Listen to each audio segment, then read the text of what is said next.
Did you know for the price of a latte, you can get 1 month access to our epic private group chat? Just think, you can have instant connection to other POCFs for 30 days or more anytime you need us. Once you sign up, you have instant access to a diverse group of partners to connect and hear how they overcome their challenges in the industry.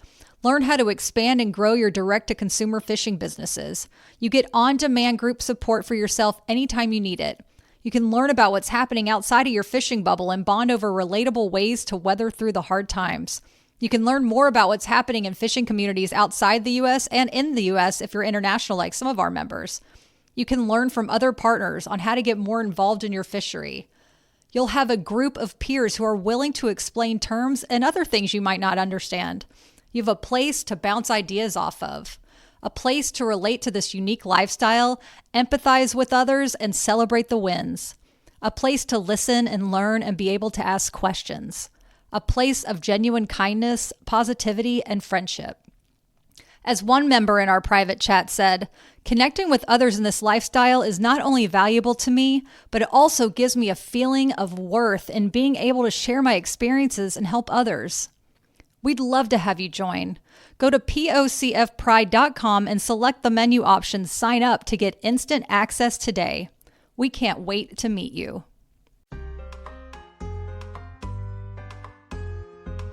I'm Megan Waldrop, host of the Partners of Commercial Fishermen podcast, an extension of an online community for partners to connect and feel less alone.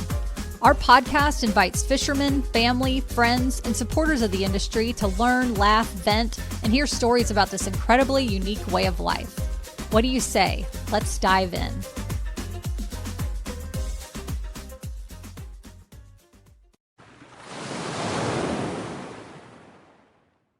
Hey, partners of commercial fishermen. We're continuing our conversation about sobriety. I feel like we started talking about this in October on Instagram stories, and I've gotten some really beautiful questions and comments about sobriety, about quitting alcohol and what that looks like. And, questions on how to move forward, if that's a choice that you want in your life, and questions about the thoughts that you have while you're trying to quit, and so many things. And this is the second podcast that I've done about my sobriety journey. And I'll link the first one below so you can get the full, it's not even the full story. I feel like there's not enough time in the world to talk about all of it. And honestly, I don't even know if I remember some of them because it was just a hot mess express of alcoholism. And just a brief overview if you hadn't heard that one before. I started drinking in college. I was the good girl in high school. I was such a great example to my little sister. My parents used that a lot. I'm the oldest. And so they're like, you're an example to your little sister. And I took that so seriously in high school. And I do. My sister is one part of my heart forever. She's my twin soul. And so I know I didn't want to do anything to disappoint her, set a bad example.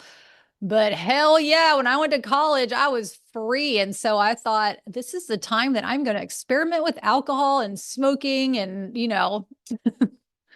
the things you do when you go to college, if you go to college or just during that time in your life. So for me, that was the time where I felt free to indulge.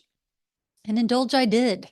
I went to a Southern college. I went to two Southern colleges. I went to the University of South Carolina and the University of Georgia, which they both are huge football schools. And in the South, that is religion, and college football is religion, and tailgating is a part of that worship service. Man, tailgating is a freaking blast. You wake up in the morning and you just drink all day long, and you, in the sunshine, you're like dressed up with your friends. And honestly, I don't drink anymore because it's about sobriety, but the best, I'm like, why wouldn't you drink during the day? It's like the most fun time ever. And that was the thing. Like, I got so into alcohol, it just took over. It's snowballed. It went from frat parties to sorority parties to, tailgating and whatever, all the college things, into then it becomes, part of your life when you're in the working world. And that's what people do to bond with each other after work. You get drinks. Or I was living in New York City after I graduated from the University of South Carolina. And so Sex and the City was such a huge influence in my life to move to New York City, as was many millennial women I know that moved to New York City because of that. But yeah, grabbing a Cosmo and going to these really cool bars that you only read about in magazines or see on TV, that was super fun. And it just became a part of the life, social life. Doesn't matter where you are. Social alcohol is freaking everywhere. And it's a social lubricant for people to feel more comfortable talking with each other, or, not wanting to deal with feelings, or if having feelings, thinking that alcohol will put a little Band-Aid over it and make everything feel better. And yeah, that might seem like it's true, but eventually, if you keep going down that road, it will snowball into building on top of your internal emotions into major depression, like what it did for me. And figuring that there was no way out, there was no way in hell I could quit alcohol. I never in a million years thought I would quit. I thought I would die before I would quit alcohol, and not because I will die without alcohol. It's because alcohol would kill me. That's how I felt that I would eventually stop drinking. So I drank from 18 years old until my last drink was when I was 34. I'm 42 right now. And it was January. I just turned 34. So my birthday's January 2nd. And I think I quit on January 9th-ish, or I don't know, one of the first few weeks of January. And I have not looked back. Yes, I've thought about it. And I want to talk about more. I didn't think I would talk about this, but I want to talk about it. My relationship with marijuana really increased at that time too, because I thought, well, I could be sober, which I did. I would go years without smoking and drinking. When I quit drinking, I was like, well, I could just, take the edge off with some weed. Like, that's just totally fine. It's honestly like, for me personally, that was just putting a Band-Aid on a bullet wound. It was like trading one addiction for the other. Do not do that. I do not recommend that at all, because then you just become reliant on a whole other substance that you have to figure out where you're going to get it. Are you running out? Do you have enough money? Is someone going to judge you for going to get it? These are all the feelings that I felt when I was trying to find alcohol. Oh man, it's exhausting to even think about the things that I would do for alcohol, and then later weed. It was just too much. So I'm going to go through some questions that were slid into my DMs while we were having these beautiful, intimate conversations on Instagram stories. And if you want to revisit those stories, I've saved them in a highlight called Sobriety on Instagram underneath the little bio, my, main page bio. Go to the highlight, says Sobriety, and I talk about this, but I'm going to go into a little more depth than I did in the Instagram stories, because that's what we do here. That's what we do in the podcast. It's all about these intimate stories that you just don't share with everyone. You share with the people that you care about the most and you want the best for. And that would be you, my beautiful community, my partners, a commercial fisherman, my side-by-side people that we are walking through this journey together. No one here is there. There's not a hierarchy here. There's no hierarchy. I may have founded the community for Partners of Commercial Fishermen, but we are walking arm in arm together, let me tell you. And especially when it comes to sobriety and mental health and figuring out what works for us, so we don't get wrapped up into the negativity, into the fear, into the anger, and that we're able to evolve and grow, because we are continually evolving and growing.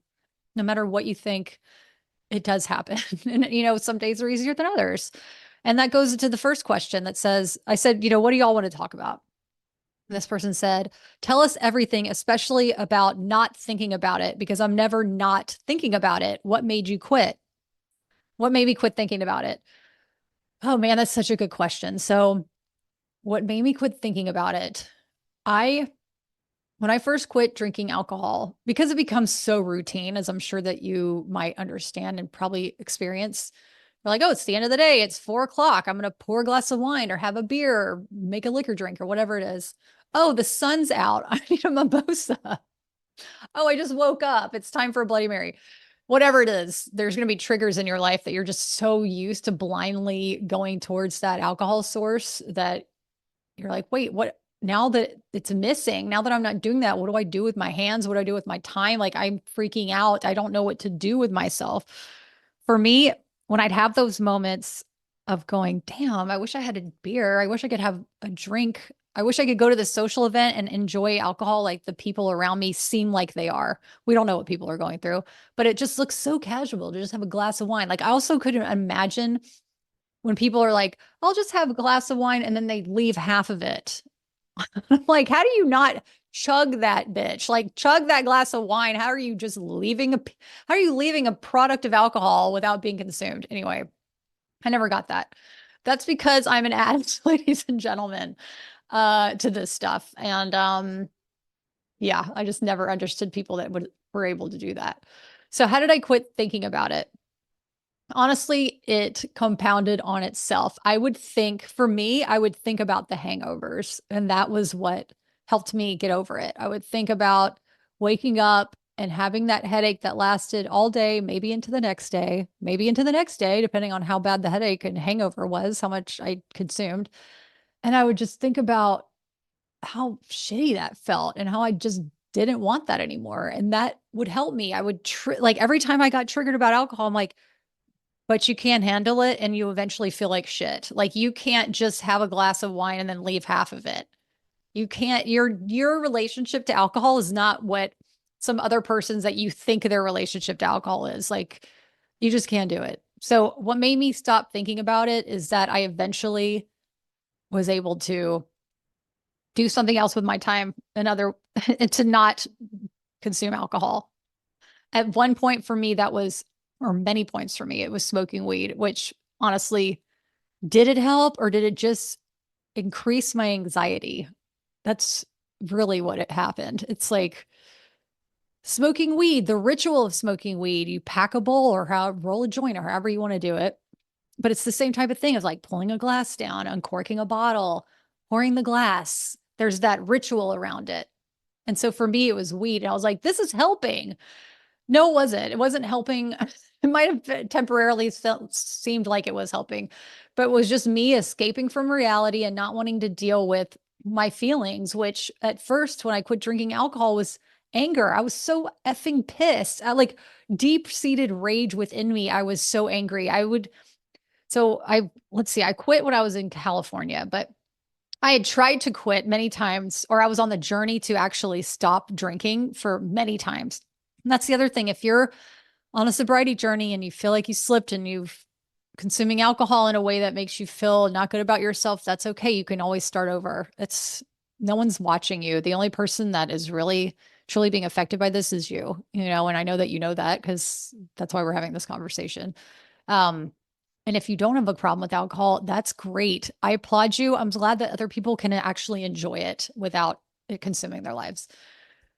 But for me, yes, to be transparent, yeah, I would smoke weed, and that was something that was putting a band-aid over it. But really, that just made my mind spin into a whole other realm of anxiety and fear, and it was not helpful. I would do that from, more often than not. But when I didn't, this was also the time that I began meditating, and I'd began practicing meditation. I like saying practicing meditation because that's what it is. It's a practice. It's something that is different every single day, and it's something that if you want to go on that journey, it's something you practice for the rest of your life to help with your mental health and to help really center yourself and to figure out what pace do I want to go throughout the day? Like, how do I want to move throughout my day? So I would go to meditation groups in Carpinteria, California, where I lived at the time, and it was every Wednesday. I scheduled work so I would have Wednesdays off so I could enjoy this. And we would have 20 minutes of seated meditation. It was quiet, silent meditation. And then we would do 10 minutes of walking meditation. And then we would practice 20 more minutes of silent meditation. And then afterwards, we would have group discussions we would watch a quick video or we would talk about a book, and we would have these discussions. I really, really loved it. I was the youngest person there, and I really appreciated being a witness to everybody on their meditation journeys. But what came up for me was I was really angry, and I didn't realize how angry I was. And I don't even know where or why I was angry. That was just the feeling that was one of the feelings of suppression that I had.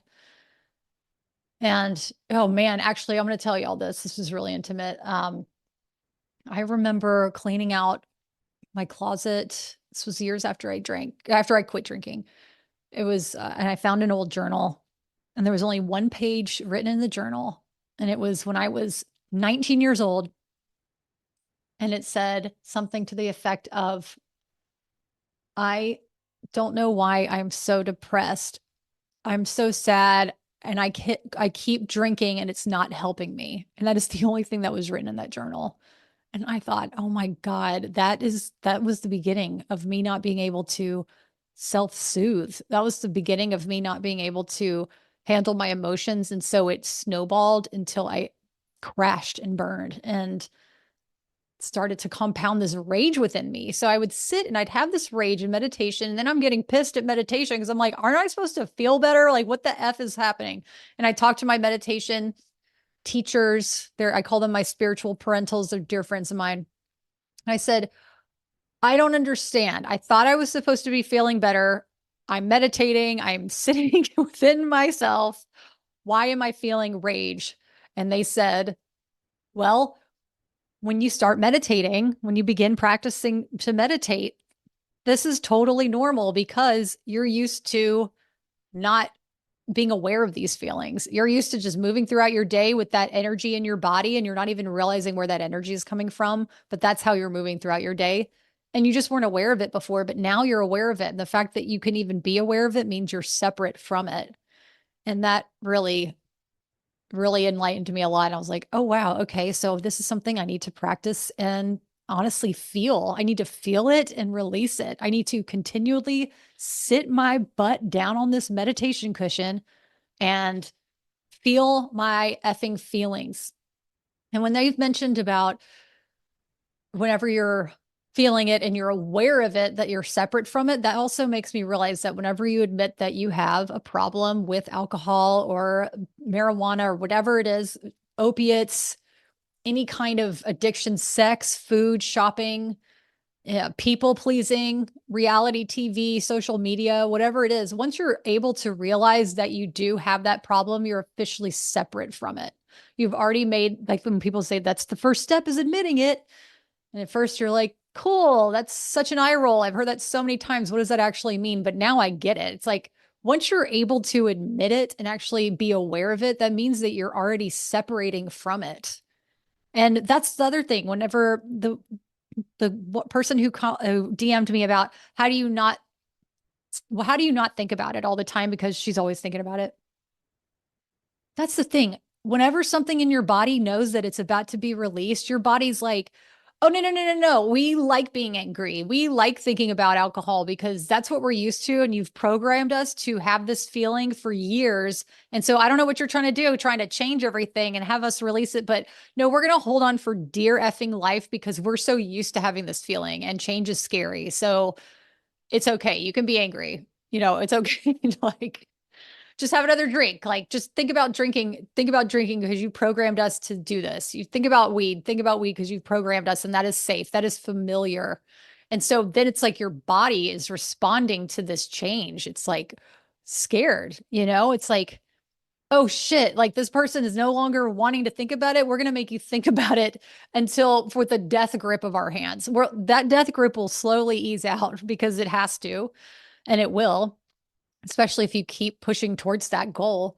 But it is truly stored energy in your body, not wanting to let go because it feels familiar. It's not necessarily that it feels safer. It's not that it feels good. It's that it feels familiar. And so, well, as soon as you feel like you're going to start letting go, it's like, no, no, no, no, wait, hold on. I got something for you. Like, we're going to think about it. We're going to think about it. That's going to happen. It's like, just know that if you're aware of that, you're already separate from it. And that is already slowly slipping from your hands and it will be gone.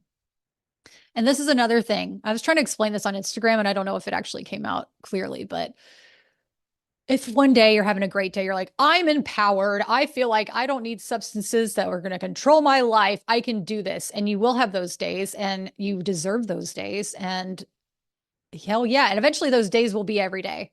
And then maybe one day, the next day, you're like, what the fuck? I was feeling so strong the day before, and now I feel like I have to start all over. I just feel even worse than I did when I initially started wanting to be sober.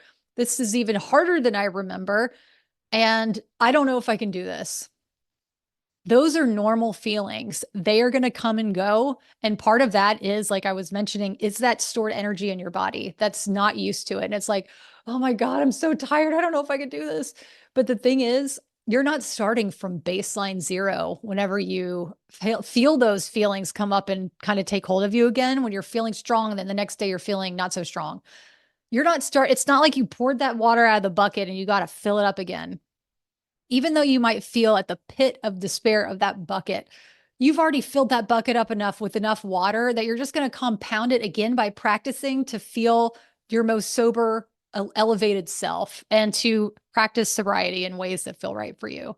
Even if it's a tough day, even if it feels like there's no way I can get out of this, like I'm done. Nope, not going to happen for me. I'm too stuck. I've done this for 20 plus years. There's no way. It just doesn't happen for me. That's okay. If you feel those feelings, that's your feelings that are trying to like not let go.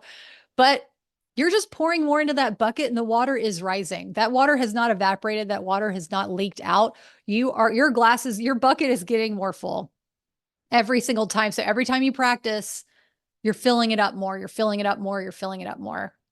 It doesn't matter even if you feel like you've emptied it. It's not true. That water's still in there and you're filling it up, filling it up, filling up. Keep practicing. Keep doing whatever you need to do, whether that's going to a sober group, if it's AA, Al-Anon, NA, Narcotics Anonymous. I've gone to one of those meetings before because of my marijuana addiction. And I was just listening to people and was like profound stories. Highly recommend. I'm not in a program right now. I did visit AA a couple times too. I love getting perspective. That was super helpful, was to see how people are able to help manage their sobriety. And that was really inspiring for me. For groups, I don't know, it's whatever feels right for you. You can also do AA and NA meetings. And Al-Anon are people, from my understanding, Al-Anon is if you are living with someone with addiction and how to go through with that, which I'm going to revisit that because I have one of my dear friends is actively in Al-Anon, and she has some great stories in the best way and tips that I'm going to share. But going to NA and going to AA was really inspiring for me to know what other people have been going through and to see like, dang, they've done, like, that's their story. And then look at them now. Like, that is freaking inspiring as hell. You can do AA meetings in your hometown. You can do it in towns, one town over, two towns over. If you don't want to be in a familiar setting, you can do it virtually and you don't even have to show your face. You can just show up.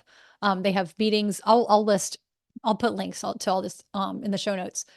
But there are ways to find different sober groups. I'm sure there's meetups too, or there's different sober groups. You can find a friend who is sober and talk to them about your feelings and see what they recommend, and go on walks and enjoy life that doesn't have to deal with consuming substances. For me, so I love memoirs. Memoirs are my favorite books to read. I have, and I'm looking at them right now, about 20 plus books on sobriety that got me through it. And so I won't out them, but there's somebody close to me in my life who is really, really active in AA, has been for 40 plus years, is a sponsor, all the things, came into my room and saw my memoirs, and he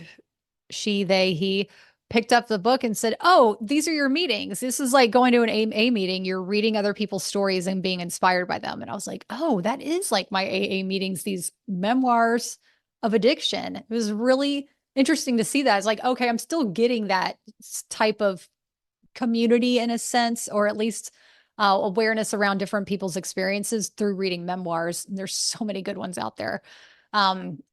Yeah, I actually, one moment, I'm going to pause and I'm going to pick a couple up and I'm going to read the titles.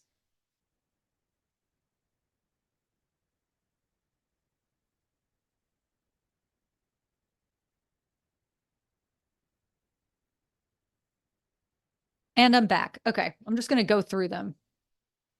This one's called Smashed by Corin, I think, Zalikas. Oh, wow, I totally screwed that up, but Google the title Smashed. So good. Story of a Drunken Girlhood.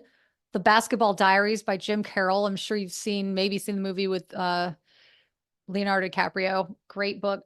Drinking a Love Story by Caroline Knapp. Austin Burroughs' Possible Side Effects.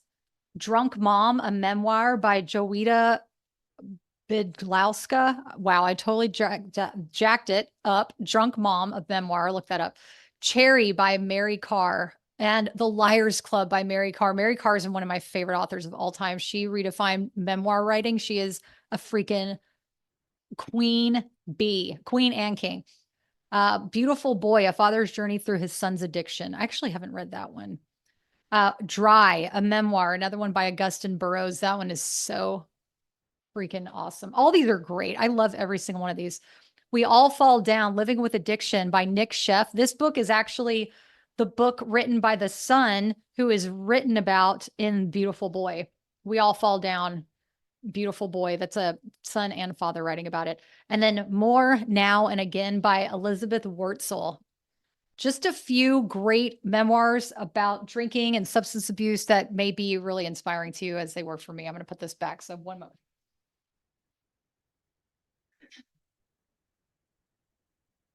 All righty. So how did I quit thinking about it? I just kept practicing not drinking. I just kept drinking. One day I was like, oh, I've only thought about it 500 times today. And then the next day or the next week or the next month, I'm like, oh, I thought about it 100 times. And then I thought about it 5 times. And then one time I've only thought about it today. And now I haven't even thought about it in like a week. Like eventually you just don't think about it because it's no longer a part of your life. And you've rewired your brain and your body to act in a different way and to act into the sober self that you always knew, or maybe never knew that you could be, but actually can be. You can do it. I promise. Man, I love this. This conversation is like deep AF, right? Okay, let's keep going. Here's another question. How did you get comfortable with feeling all your feelings all the time? That is a great question because I wasn't comfortable with feeling all my feelings all the time. It sucked ass. Like it was like, I need to drink or smoke weed so I can think other feelings because I don't want to feel these feelings. And most recently, honestly, like I said, I had the feelings of anger and rage. That was one. There's feelings of lack and unworthiness that can come up. That's something that I feel like I'm um, constantly working on is that it's the stored energy in our body. It's not even actually who we are. These thoughts, we are not our thoughts. Our thoughts may get us down a rabbit hole to make us start feeling like shit, or feeling great. But the thing is, we're not our thoughts. We are beyond that. We are the actual true selves, or is the positive, loving energy that is stored in our body that we've, masked with these lowered emotions that were just that we've programmed ourselves. And it's not even something that we've consciously done. It's like something that we've, the news, society, feeling like we're not enough. Like we constantly have to produce, we constantly have to make money to prove our worth. Like, what the fuck is that? Anyway, how did you feel comfortable feeling all your feelings all the time? Feeling uncomfortable, feeling the feelings is the first way to start feeling comfortable with your feelings. It's not going to feel comfortable. Change feels fucking weird. And it's like, it's going to make you question yourself. Like I mentioned before, it's going to be like, what are you doing here? Why are you recalibrating? I've been on cruise control in this unconscious anger, fear, scarcity mindset for decades. And now you're trying to make me feel elevated and joyful and actually feel worthy. What the fuck are you doing? That's your body. But the way I was getting comfortable with my feelings is by feeling the feelings. Most recently, and I love to say, being an independent partner of a commercial fisherman, and it's one of my greatest joys of my life is to be able to enjoy that time to myself. And I really feel like I do thrive when I'm able to embrace that confidence. However, sometimes I don't feel confident all the time. And most recently, I realized that sometimes I feel lonely when Chris is gone. And I didn't want to admit that to myself because I'm a strong POCF and I don't feel lonely. And I'm alone and I don't feel lonely. And that's not something that I experience. And I was being honest with myself. This was like last week, y'all. I was like, oh, I sometimes feel lonely. Maybe I haven't felt that because I've been smoking weed. And before that, I was drinking alcohol. And like, I didn't want to admit that to myself. And then I sat with it. I cried. I was like, I feel lonely sometimes. And I'm like, it's okay to feel lonely at times. It doesn't mean you're alone. Like, it doesn't mean you're a lonely soul with nobody with nobody who loves you. It's so not true. But it's okay to feel the feelings. It doesn't feel comfortable. It But it was interesting though, because I was, started to feel, I don't want to say the word shame, but like, wait, I've been saying I'm thriving of being a POCF independent woman. Like, what am I doing feeling lonely? And then I'm like, how about let me honor that for a second? Let me honor that. And I'm getting emotional right now. Let me honor the fact that I feel lonely sometimes. It comes and goes. I haven't really felt like that in a week, but guess what? I might feel like it again, and that's okay.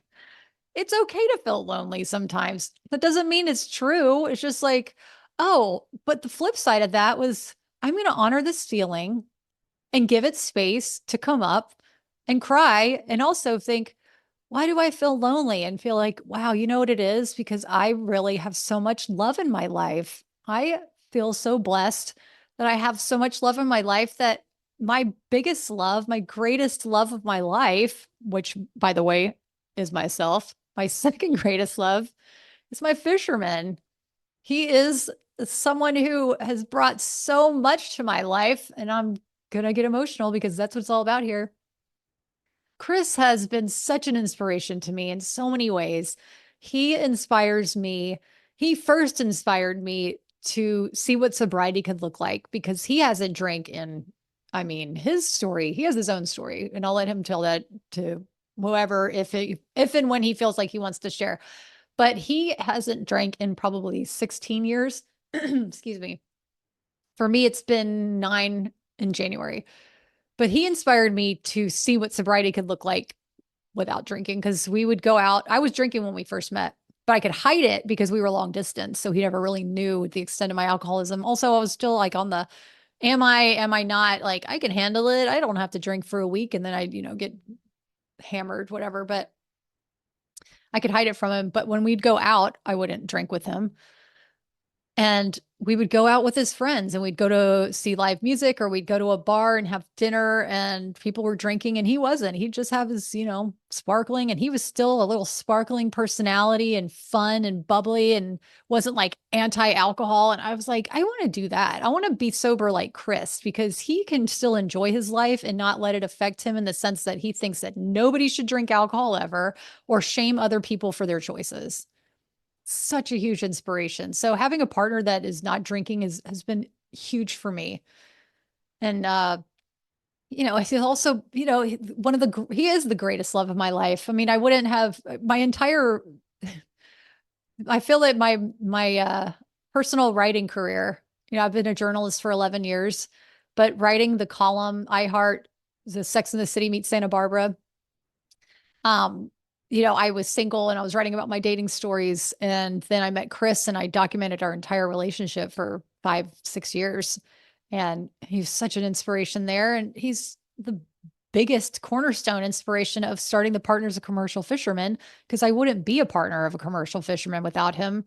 And I also wouldn't feel as being able to express my emotions the same way that I do and I have since before we met, if he wasn't okay with sharing our story and feeling confident in the fact that I could share our downfalls. And, it's that partnership that I really, really admire in him and that love and respect. So shout out to my partner. Uh, that I love so much. And that's why sometimes I'm like, wait, I think I feel lonely because I have this great love and I have my family who I love so much and I have loving relationships in my life. And right now it's just me and that's okay. It's okay to feel lonely. It doesn't mean you're alone. It doesn't mean you're alone. It's okay to feel lonely and it's okay to, when I say feel, I mean like actually feel the sadness, like cry if you need to, scream, beat the shit out of something in the backyard with a bat, not like a living thing, but like the ground. um, just like, and once you honor that emotion and like see it, it almost becomes, in a sense, it's like transformative. It becomes a part of, oh, okay. Thanks for acknowledging me. I'm going to go over here now. Like I'm going to go transfer into some other kind of energy that you can use for your future. But thank you for acknowledging me. And this is now wisdom for you to move forward. So how did I feel comfortable feeling all the feelings was I got more familiar feeling uncomfortable to feel those feelings. I hope that's been helpful. So, okay. here we go. I'm going to keep going. I appreciate y'all listening to this. So this another GM was so nice. She said, it's been 3 weeks today for my hubby and I. Your sobriety stories helped me get through some days speaking about it. Yesterday was so hard yesterday was so hard being a holiday. I cried wanting to get hammered. And I totally get that. It's like, you're like, this is not fair. And she's talking about the holiday. The holiday she was talking about is Halloween. And I was trick or treating with my nephews and my sister, my parents, and my brother in law. And we're going around to the different cute little, they're sweet little neighborhoods, like a little Hallmark movie for families. And, the houses are all decorated and people are out in their lawn chairs passing out candy and on their porches. And they pass out candy to the kids. And then a few houses were like, hey, and then we also got ciders and beer. And some people were passing out mini bottles. And I'm like, that's so interesting that it's become so commonplace to drink that people are like, here's some mini bottles for the adults. And I'm like, can I trade this fireball shot? Do you have like a turmeric ginger shot back there? That's the kind of shot I want. But it was just so interesting. It was like, it's Halloween. Everybody, let's get fucked up. And, but man, how awesome was it to wake up the next day and not feel like shit? Like, that's the actual treat. The trick is actually trying to fall for it. But I get those feelings where you're just like, I'm pissed right now. It's the holidays. I want to drink. What am I going to do for Christmas? I'm going to have to be around this family that I really don't want to deal with, my extended family or friends. New Year's, like, how are you going to get through it? You're going to get through it because you're going to get through it. Just like everybody who quit drinking, like, have felt the feelings that you've felt, and you'll get through it. And it's going to make you stronger, the fact that you were able to go through it. And if you need a break, if you're like, oh my God, it's getting heated, or people are drinking eggnog, or people are chugging this wine or whatever, take a little break. You can go to the bathroom and like lock the door and breathe for a few minutes, or even 3 deep breaths. Go on a walk outside. You can go call somebody if you want. You like just leave the home or wherever the building is, just walk outside and go do something else. I remember once, like, I was at a happy hour with friends and they were drinking. I wasn't. And I was like, I'm kind of gonna take it. I mean, they were starting to get a little drunk.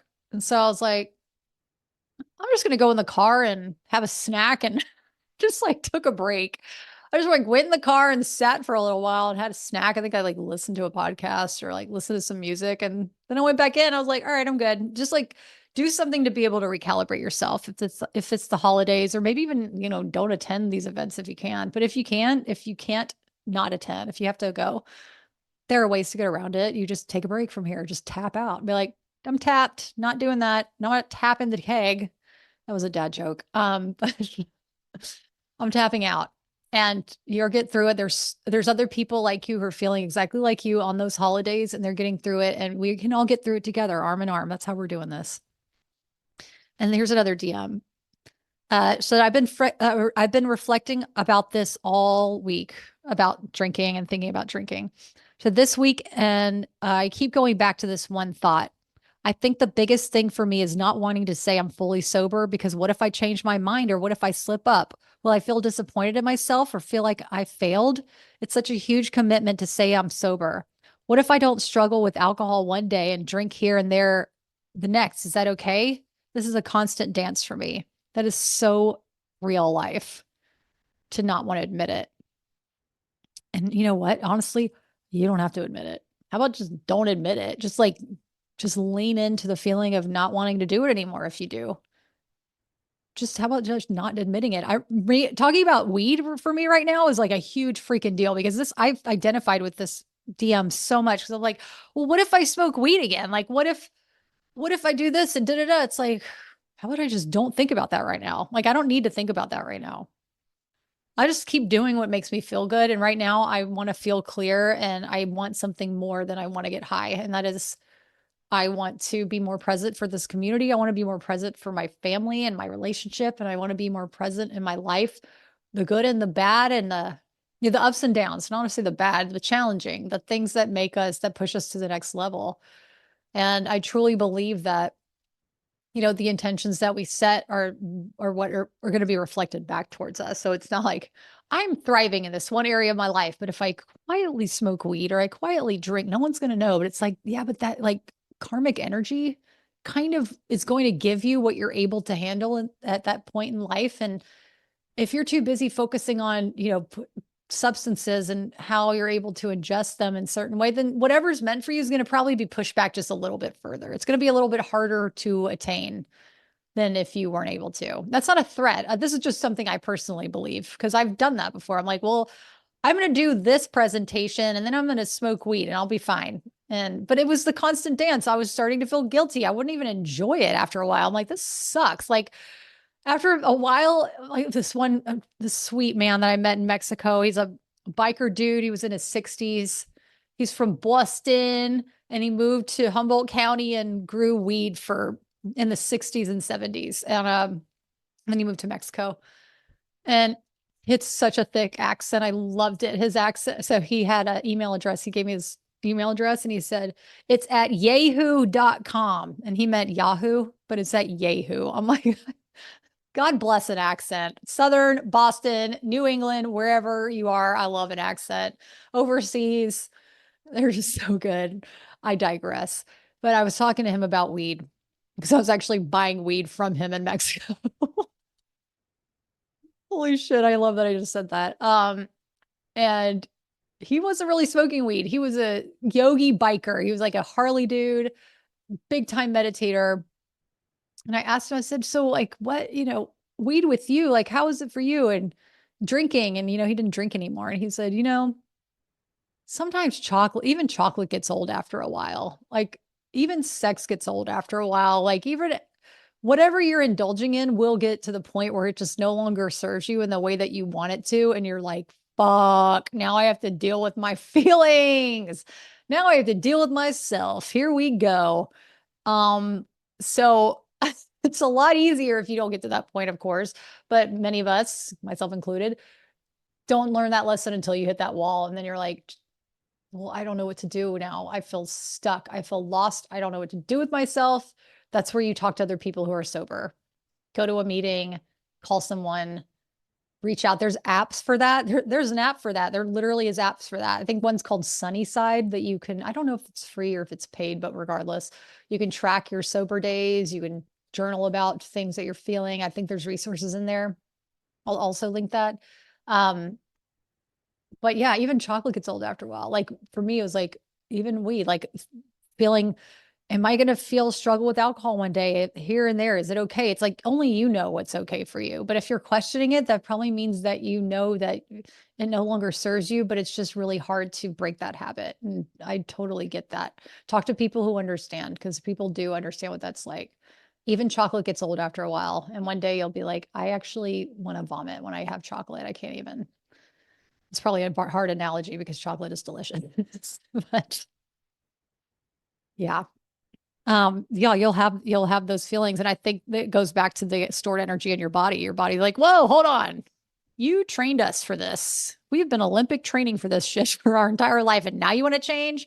Like, yeah, I do want to change. And you're gonna like it eventually. And you're gonna be like thriving in ways that you don't even know about. And then it's just the practice. It's practice over and over again. Okay, let's see. Oh, this is a good one. She said, I love hearing your stories. It's so helpful. I definitely have spent many nights at events sober. I've even taken a whole year off before years ago of not drinking alcohol. This is the first year I've ever felt truly different about my sober curiosity. I've cut back so much, but I still agonize over the decision daily. When I'm not drinking, I'm thinking about it. When I am, I'm guilty about it. It's definitely gotten easier, but it's a daily topic in my brain. Like booze is always on my mind, if that makes sense. She said, everything you said about that party, I feel so hard. I'll talk about the party in a second, but she's talking about, yeah, it's because it knows it's losing its grip on you. And so it's going to do everything in its power to claw its way back into you. But you constantly just practice of not drinking. Just literally don't put it to your lips. Don't put weed to your lips. Like don't eat the edible. Don't whatever it is. If you think that it's a problem for you, just don't do it. Just practice not doing it. Eventually it'll reset your brain. You won't even think about it. Or you'll think about it and you'll be like, no, I'm good. I really would rather just enjoy being bored. Let me be bored. Let me see what it feels like to be sad so I can get these feelings up and out so I can use that energy for something else. Like, let me finally face this. I am brave. I am courageous enough to face myself. Yeah, that's okay. If you want to hear about the party, go to the highlights in the Instagram story. I'm going to tell you about this other story. So this was a real check for me. And this was when I moved to California and I had a roommate to begin with for the first 6 months. And then I found my dream bachelorette pad. I could finally live by myself in California. And I was a writer. I was a working writer who could afford to live in California. My dream realized I didn't even know it was possible. And it was this cute little converted 2-car garage. And it had a private yard, tall fence, and I could see the mountains of Carpinteria behind me. It was just amazing. I couldn't believe I had this little outdoor space. I had this lovely studio and everything was mine. My bathroom and everything was so good. My little kitchenette. I loved it. And the day that I went to sign the lease, I was so excited. And then this thought just smashed me in my face. And it was like, yeah, but now you're going to have to face yourself. And it took all the joy out of it for me. I was like, oh shit. Like now I don't have a roommate to hide behind if I want to drink. And I could visually see myself getting fucked up in that yard. And it happened a couple times. It did.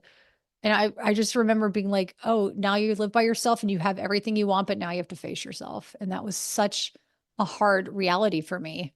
And I messed up a few times. Yeah, it was bad. It was like, I even hurt my ankle at one point because I tripped while I was hammered in my yard, this little yard. Oh God, it's just like Megan, my sweet self. Like I just never even gave myself a chance at that point.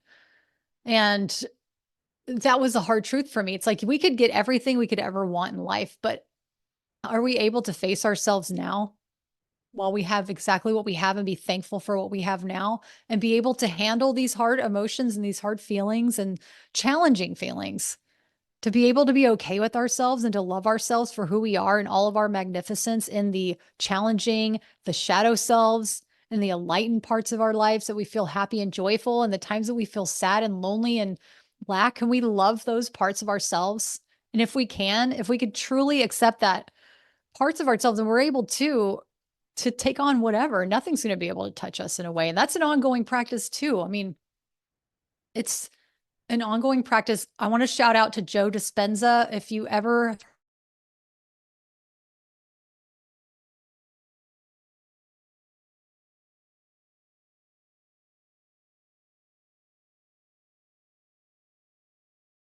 how they transform their bodies in illnesses and terminal illnesses because they're able to shift their mind and that shifts their body and that shifts the energy within their body to call in a future that they never even knew it was possible. Joe freaking Dispenza, y'all. If you heard it here first, if you've heard of him, oh man, let's talk. I'm all about let's talk about it. It's holy shiz. But what I really like about him is that he brings scientific data. So it's not just about, people, I don't like the word woo, like, oh, woo. It's too woo. It's too spiritual for me. It's too this, da, da, da. Like, this is not any of that. This is actual scientific data. Neuroscientists talk about this stuff. This is what actual neurosurgeons, doctors can attest to these things, these miracles that they call them miracles, but really it's we can heal ourselves. And part of that is with a sobriety journey. That's a huge part of it.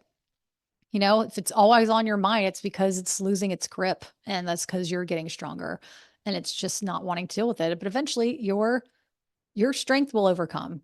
You will get to a point where you're like, I cannot believe I don't drink anymore. Like even talking to Chris, like I'm like, I can't believe that I don't drink anymore. You don't understand. Cause he's like, yeah, I just don't like he's just very lax about it. I'm like, no, we need to celebrate this, damn it. Cause even when we get into it and we have challenging times and maybe we're at each other's throats about certain things, cause hello, relationships, real life, we'll get through it. We'll talk through it. I really am proud of the fact that we are able to talk through these things with each other.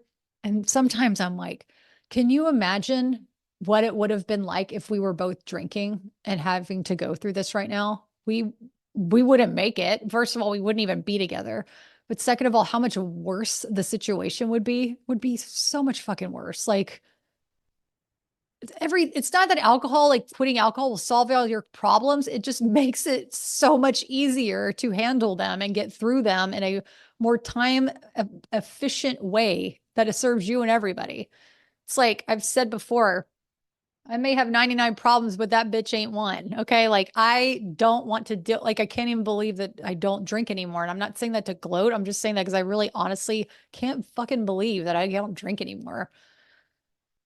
You can do that too. If this is something that you're like, I just don't know if this is something I do. Don't say like I'm sober. Just don't, you don't have to say it to anybody. You don't have to prove anything to anyone except yourself. You don't even have to say, all right, I'm not drinking for the rest of my life. I'm not doing this for the rest of my life. Just take it day by day. Like they say that for a reason, the programs, day by day.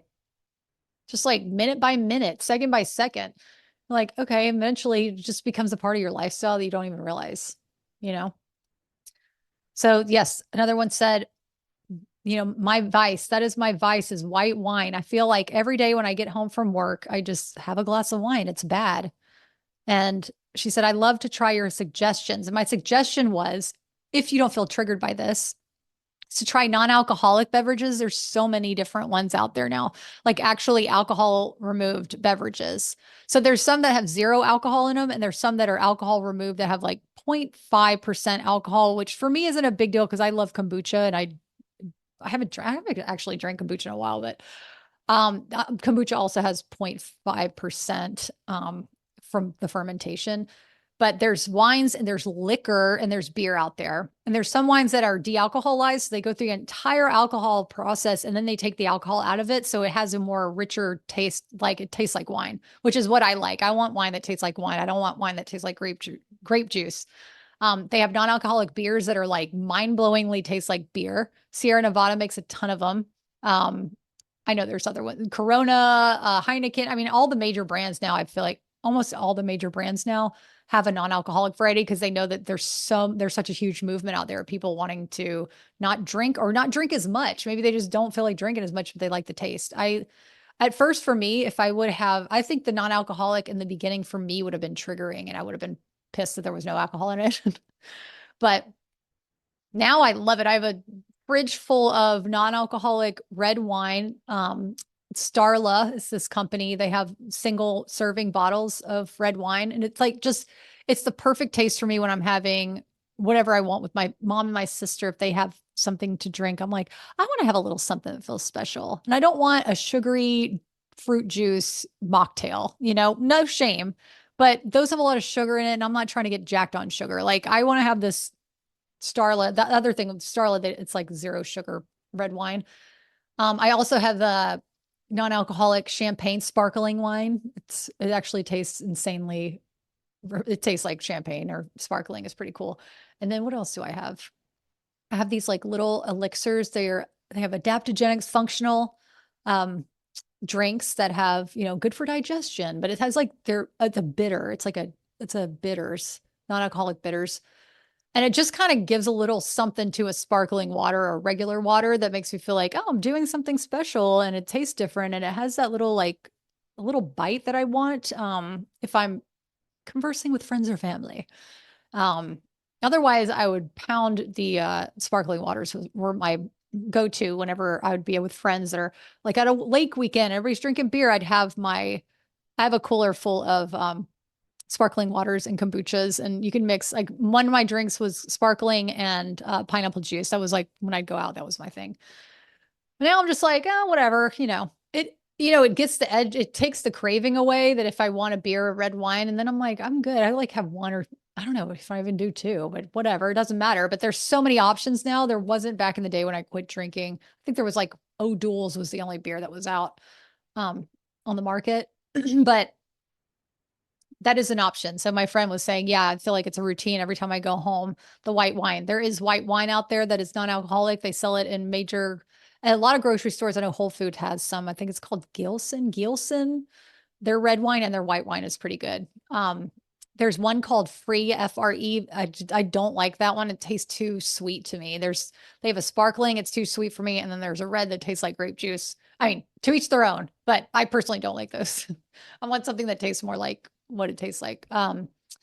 So those are options if you were like, I really just like the routine of building a liquor drink, or I like the routine of doing this. There's so many different companies out there that have alcohol removed liquids that you can indulge in. And yeah, and when this was a DM that said, she said, "Were you an alcoholic?" And I said, "Yes.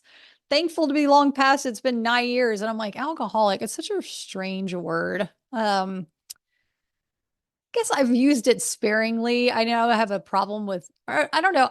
I used to have a problem with alcohol. I don't anymore. I actually have no problem with alcohol. And when I quit drinking too, I feel like I almost overcompensated by making people drinks. Like, let me pour your shots. Like, let me make you a drink. And I'd make them strong to be like, I don't have a problem with it. Here, let me make your really strong drink. Like, that's going to make it better. I'm like, what am I doing? Um, but yeah, I no longer have a problem with alcohol. Because I don't have it in my life in that way. I don't see it as a threat to me. I see life as a whole new freaking chapter that I never knew was possible.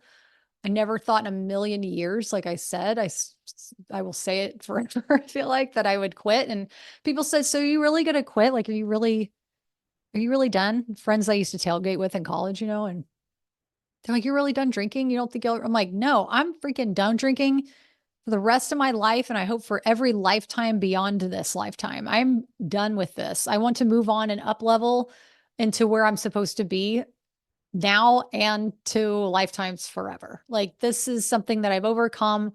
I feel like it's been something that I've had within my DNA. A lot of us come from families who have had addiction issues, and I don't know anybody who really has not had that, whether that's alcohol, um, food addiction, whether it's eating food or not eating food, um, actual shopping and consumption and sex and people pleasing and all the things. Like, everybody's got something. And I think another thing was people say, well, I'm embarrassed to say that I don't drink, and I don't want people to make a big deal about it if I go out and I order just a water, or I order a whatever.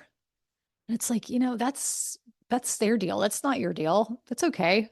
You don't have to feel embarrassed about it. Actually, you're probably setting an example and inspiring someone in a way that you don't even know about if you don't order. And if someone's like, "Oh, well, I need a drink," and blah, blah, that's fine. They're just overcompensating for themselves. And it's interesting too, whenever you quit drinking and you're like, "Oh, well, I don't drink alcohol." And then people immediately are like, "Oh, well, I don't really drink that much. I only drink like, da, da, da." Like, they go into this story about how they consume alcohol, and it might not be as much as someone who needs to quit drinking, which is interesting because it just shows how deeply impacted that is in our society and our lives, how it's like alcohol advertising everywhere. The holidays, the eggnog, whatever it is, just don't add rum into your eggnog. It's totally fine, or whiskey or whatever you add. Um, yeah. And it was interesting for me. By interesting, I mean I was pissed.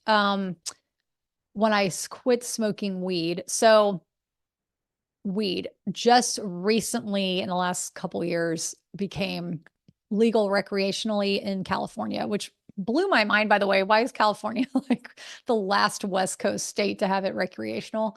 Power and taxes. Anyway, yeah, California. So when I quit, I think you still had to have a medical card or something. No, I don't know. Anyway, it doesn't matter. The town Carpinteria, backstory, was the flower capital of the United States. Not all, but most of the flowers that you'd see in grocery stores came from farms in Carpinteria. That wasn't until they opened up trade with a country, I want to say Colombia. I could be wrong. I don't know. I don't think it's Costa Rica. I feel like it's Colombia. They opened trade with Colombia and started uh, shipping flowers in from, we'll just say a different country because I'm not sure which one it is. And that totally flooded the market, and they could get it cheaper, overseas. And so the flower farmers in Carpinteria were like, "We're effed. Like, what do we do?" I'm sure fishermen, we definitely understand what this is like. Imported seafood. Hello. This is like imported flowers.